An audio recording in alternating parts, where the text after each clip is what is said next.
Hello everyone and welcome to Daybon Vlogs. As you can see, nandito ako sa Stiff Rock sa Canada. Ito ang itsura ko ngayon. Hindi, huwag nyo na pasilin yan. Ito ang itsura ng view.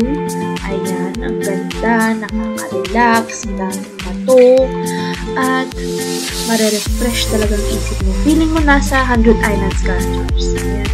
Ayan yung mga kasama ko po. Ayan. Ayan. Kita nyo naman ang view. Ganda, diba?